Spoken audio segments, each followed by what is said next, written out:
artinya itu nanti ada kebijakan-kebijakan lapangan yang dilakukan oleh Pak Lurah, Pak Camat dalam hal ini untuk lebih mencermati peraturan wali kota itu. Ketika dia mendaftar, seharusnya dia sudah harus menyatakan mundur. Atau kalau memang ada peluang tadi ketika mendaftar dan dia jadi baru dia mundur. Itu kan fleksibilitas, ya. Artinya bisa dilakukan keduanya, bisa ketika dia daftar, bisa ketika dia sudah jadi. Dan dalam pemerintahan kita sekarang, dalam pemilu juga begitu. Ada undang-undang yang sifatnya dia harus mundur ketika dia daftar, ada yang ketika dia mundur ketika dia sudah jadi. Gitu. Seperti itu. Berarti masih dibolehkan asal ada surat pengunduran diri meskipun dia terlibat partai politik. Iya, ada surat pengunduran, kesiapan untuk mundur. Ya, seperti itu. Waktu saya misalnya, waktu mencalonkan wali kota, itu kesiapan mundur dari PNS. Setelah itu ada, itu berproses simultan. Ketika pemilihan ya jadi, alhamdulillah jadi ya. Nah, ini sudah ada pengunduran. Laporan apa nih? Saya melanjutkan surat gugatan di Sekda Wali Kota Depok karena kemarin saya sudah melaporkan gugatan di kantor kelurahan Bojong Pondok Terong. Di situ tidak ada solusi ataupun keputusan, maka saya melanjutkan gugatan ke Sekda Pemerintahan Wali Kota Depok. Bisa diceritain guys kronologis pertamanya kenapa?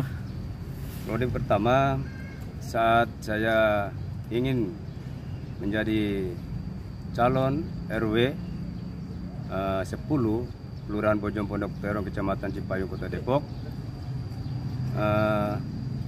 Pas saya menyerahkan berkas, saat itu karena ada satu berkas yang kurang komplit, yaitu surat pengunduran diri di salah satu partai politik.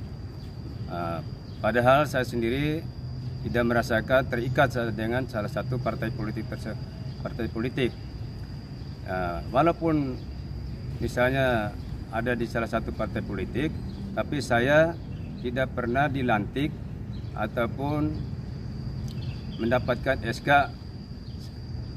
dan juga KTA. Itu Pak. Harapannya dari laporan ke pemerintah Kota Depok ini? Harapan saya sebagai warga negara Indonesia berhak untuk melaju ke demokrasi yang jurdil, ya.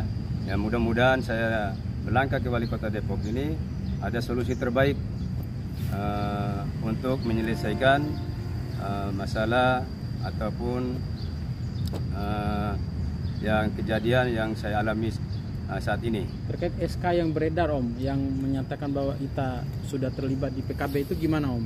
Ya, terkait SK yang beredar, sebelumnya SK itu belum kita tahu. Pas beredarnya isu masalah pencalonan ini, kita tahu itu nongol SK. SK tersebut diterbit tanggal 27 atau 28 Juli 2022. Ya, nongolnya itu SK pas malam ataupun terjadi ada masalah di saya ini, tiba-tiba nongol SK tersebut. Nah, sedangkan saya SK tersebut saya nggak merasa sebagai anggota partai politik yang terikat di situ. Itu hanya selama ini saya sebagai simpatisan aja. Gitu Pak. Ya, makasih. Nama lengkap? Nama saya Pak Ibrahim Haji Yasin. Ya, Ya. ya makasih. Ya.